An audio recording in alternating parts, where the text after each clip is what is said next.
Hello పిల్లలు, ఇంకొక simple border అయితే చూసేయండి. ప్రాజెక్ట్ వర్క్ కోసం, అసైన్మెంట్స్ కోసం, పేపర్ వర్క్కి, జర్నల్స్కి సింపుల్ బోర్డర్ అనమాట. ట్రై చేయండి.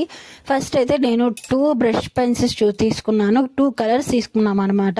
1 by 1 డ్రా చేసేసుకోండి. ఒక సింపుల్గా ఒక కర్వ్స్ ఉండే విధంగా డ్రా చేసాము. నెక్స్ట్ మిగిలిన 3 అనేవి దానికి ఆపోజిట్గా ఉండాలి. 3 బోర్డర్స్ అనేవి, అందుకోసం అని చెప్పి అక్కడ మనం ఫస్ట్ కర్వ్స్ తీసుకున్నాం కాబట్టి రిమైనింగ్ అనేది స్ట్రైట్ లైన్స్ తీసుకున్నాను. దానికి ఒక చిన్నది అల్లిక వచ్చే విధంగా ఒక చిన్న సింపుల్గా ఒక లైన్ డ్రా చేసి, చిన్న ఫ్లవర్స్ ఉన్నట్లుగా, లీవ్స్ ఉన్నట్లు మాత్రమే డ్రా చేసాం. ఫ్లవర్స్ అంటే కూడా కొంచెం హెవీ అయిపోతుంది. ఇంతే అనమాట. సింపుల్గా చాలా బాగుంటుంది.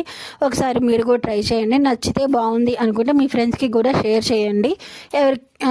వీడియో నచ్చితే సబ్స్క్రైబ్ చేసుకోండి. Thank you.